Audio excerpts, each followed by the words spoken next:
Mitchell Caverns and Providence Mountains State Recreation Area are located within the boundaries of the Mojave National Preserve. To get there, you will drive west on Interstate 40 from Needles, California. After driving for about 45 miles, you will come to the Essex Road turnoff. From there, head north about 16 miles. Make sure you follow the signs. The place you are interested in visiting is nestled against the side of the Providence Mountains range. The elevation there is 4,300 feet, which makes it about 20 degrees cooler than Laughlin, Bullhead City, and Needles.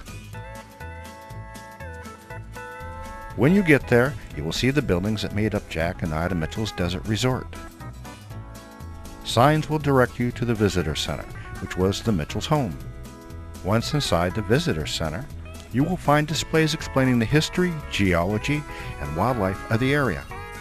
Before the walk to the cave starts, your tour guide will tell you some of the history of the old resort.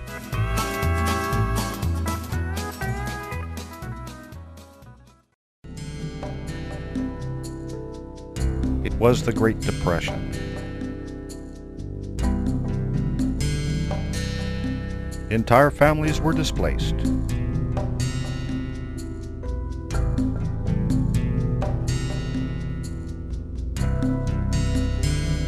There was a great sadness about the country.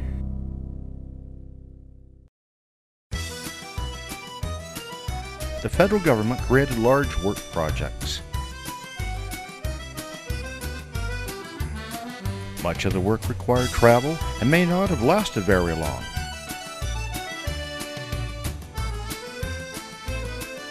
All too often, jobs available had no relation to what the people had done in the past.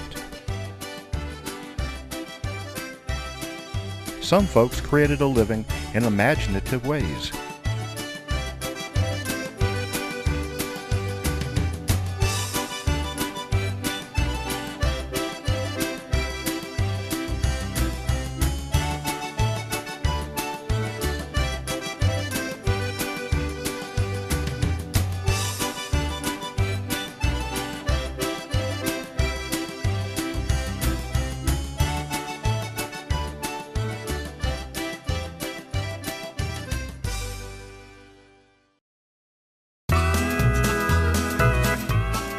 Silver. New silver deposits were discovered in the East Mojave Desert, in and around the Providence Mountains. Desperate people came to the desert any which way they could. With them came dreams of wealth, fortune, or just survival in the hard times. Many that came had little or no knowledge of the desert or hardships of mining.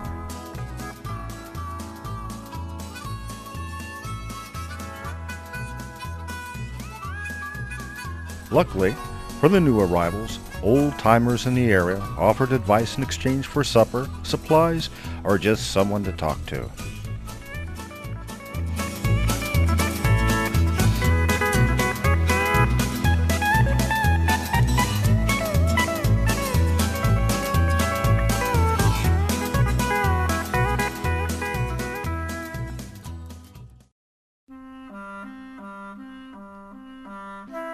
Jack and Ida Mitchell were typical of the times. They had a contracting business in the Los Angeles area that was going bust because of the poor economy.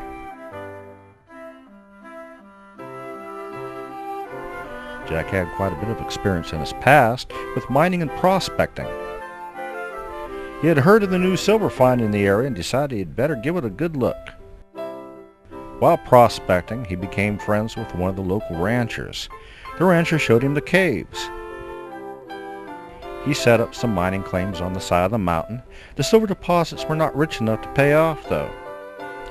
One thing for sure, he fell in love with those caves. He got to thinking that maybe people would pay to see him. It didn't take long to make this idea his life's project.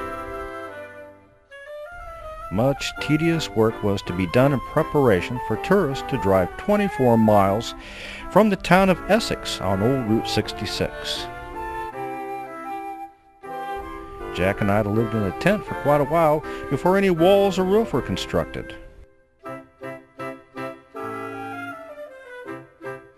The Mitchell Resort offered kind hospitality, a beautiful view, and a feeling of peace with nature.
The walk to the caves is about a half mile. Wear good shoes and carry drinking water. Your tour guide will occasionally stop at various points to explain plants, animals, and geology. By all means, ask questions if you have them. Ocean. So it was a fairly shallow ocean out here. And so in the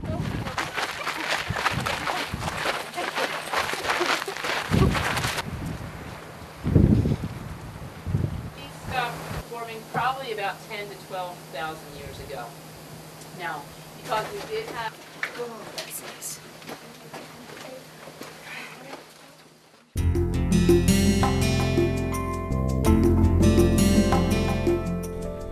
Upon entrance to the main chamber of El Paquiva, one is in awe of the surreal atmosphere.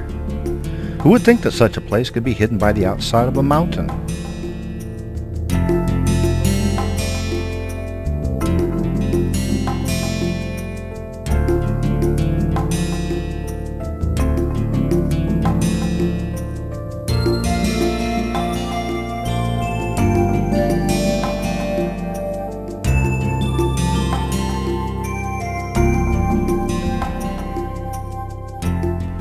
All of the strange and intricate shapes started from the dripping of a solution of water and dissolved calcium carbonate.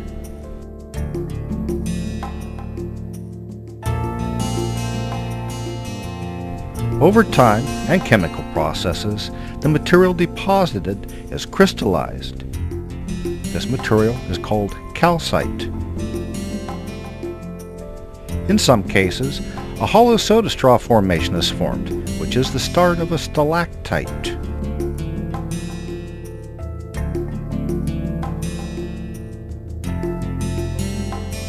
Stalagmites, dripstone, flowstone, and draperies create shapes that are wide open for interpretation within your imagination.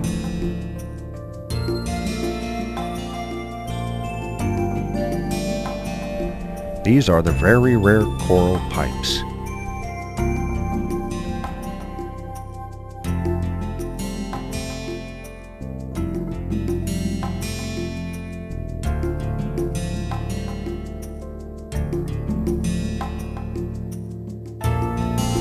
Cave shields are created by the pressurized solution through horizontal cracks.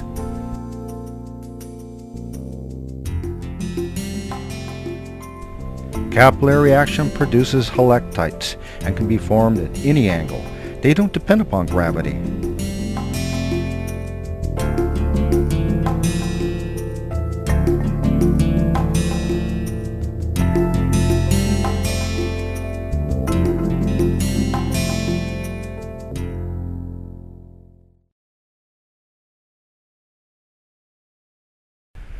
We now move on through a man-made tunnel which connects to the Tecopa Caverns.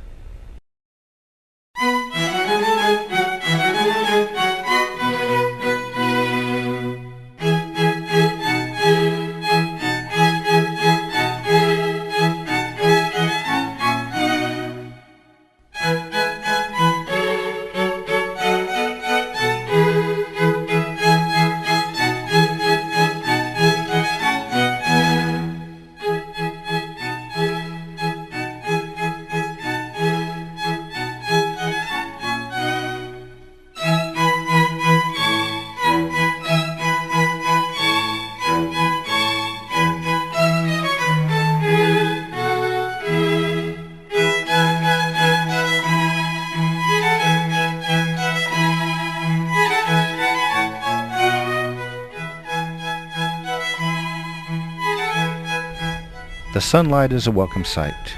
While your eyes adjust, you remember what you have seen and think of how you will remember this day.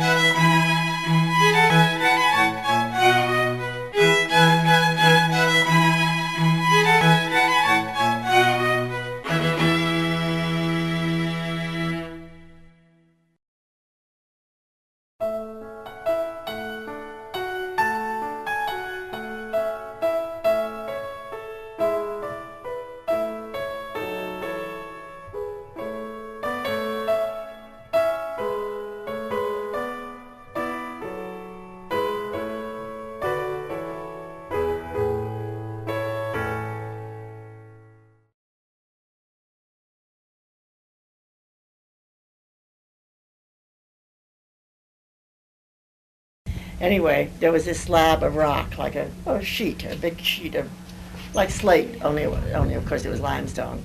But it was, and as he took his party through, it went rattles in there, and he said, "All right, folks, let's get on. There's so much over here to see," and he got his party out of there in a hurry, without alarming them about I hear a rattlesnake, and so he came back and told Dad about it, and Dad says, "Well, we'll have to do something about that one of these days soon." And so it was a warm day, and Dad decided to take a nap, and so Harry thought, "Well, this is my opportunity. I'm going to upstage Dad for one time. I'm going to steal the show on him." So he took himself a small stick of dynamite and the fuse and cap and everything, and a rifle, and he had a long 7-battery flashlight, and went over there, unbeknownst to Dad, and he set his dynamite under this slab, where it wouldn't do any damage, but it would get the snakes out. So after the smoke had cleared away, he went in, and with his flashlight in his left hand and his rifle, I don't know why he didn't take a pistol, but anyway, he took his rifle with one hand, and as he went into this hall, the floor was covered. There were 9 rattlesnakes on the floor. Whoa! They were not sidewinders, they were big mountain rattlers, which of course I don't think they're as dangerous as the sidewinder. And so there they were on the floor, so he went boom, boom, boom, boom, and he got all 9 of them, put them in a sack and brought them back. And I've got a picture of these snakes laid out on the concrete here. And Dad was so mad at him. They always got along like brothers. I mean, they were just good company for each other. But he was so mad at Harry. He said, "Well, you damn fool." He said, "You could have gotten yourself killed." He said, "Nobody in their right mind would do a thing like that." He read him off for an hour, I think.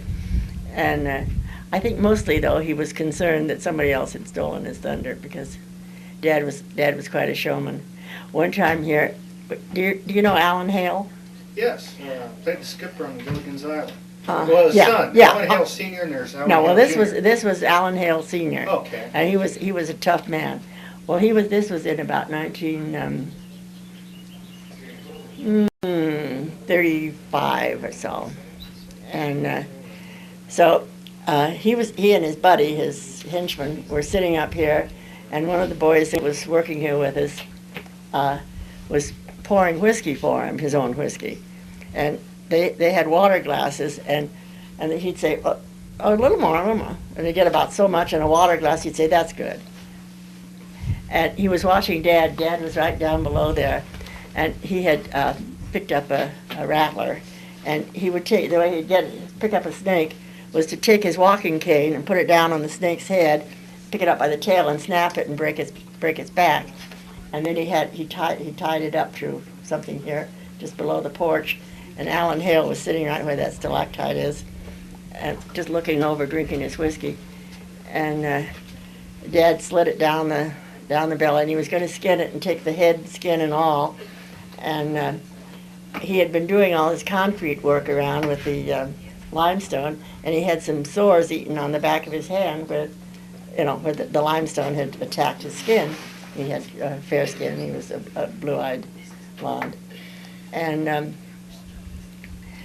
so in taking the skin off the head, taking the head off, he accidentally broke the venom bag and spilled some of it. You could just see, I saw it just run on his hand, and that was the end of the act. He quickly stopped, and Mother had been watching too, and she ran in and she got some blue diamond crystal.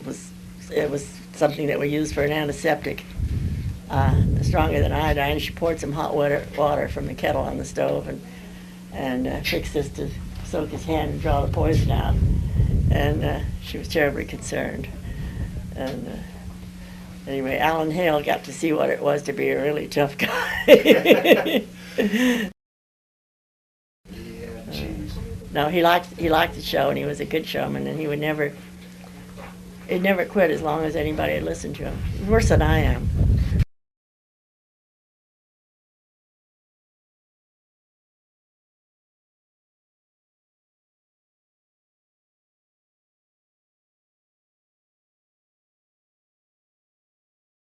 Oh, Bolivar. Yeah, living in the drinking water, right? Well, yeah, until they ate him.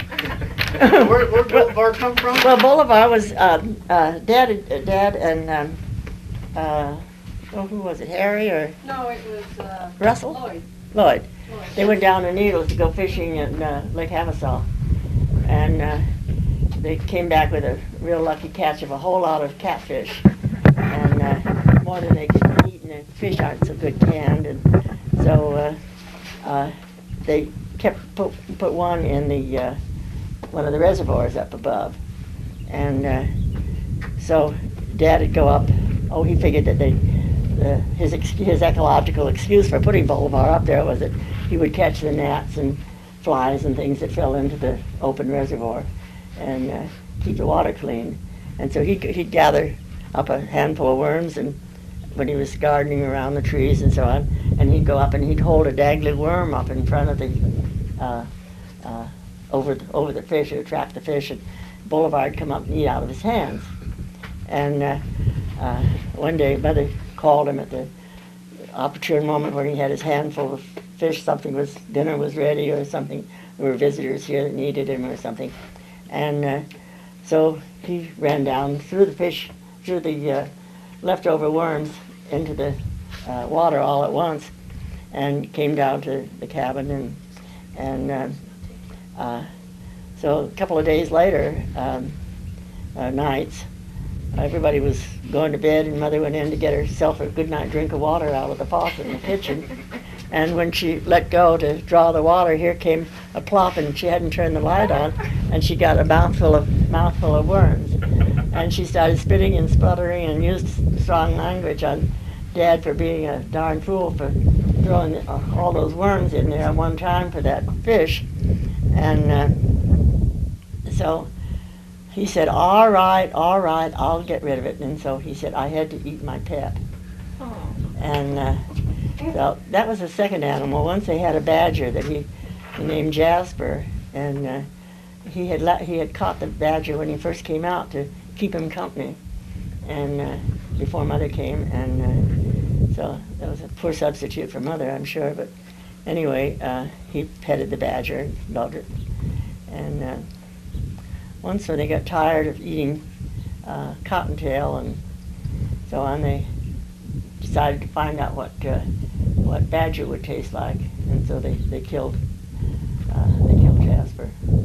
But that was the last time they ever ate it. It was fatty.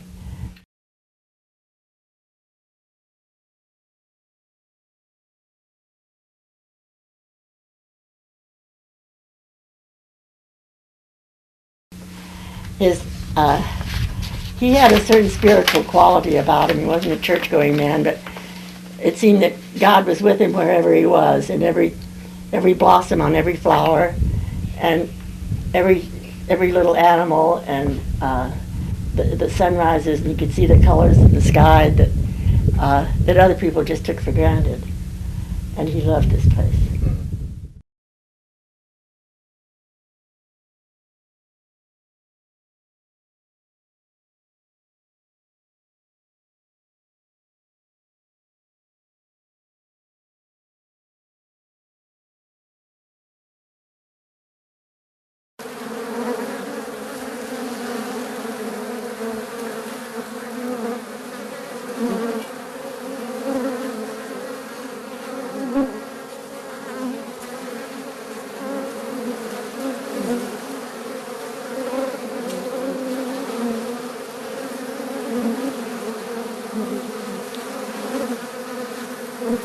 Mm-hmm.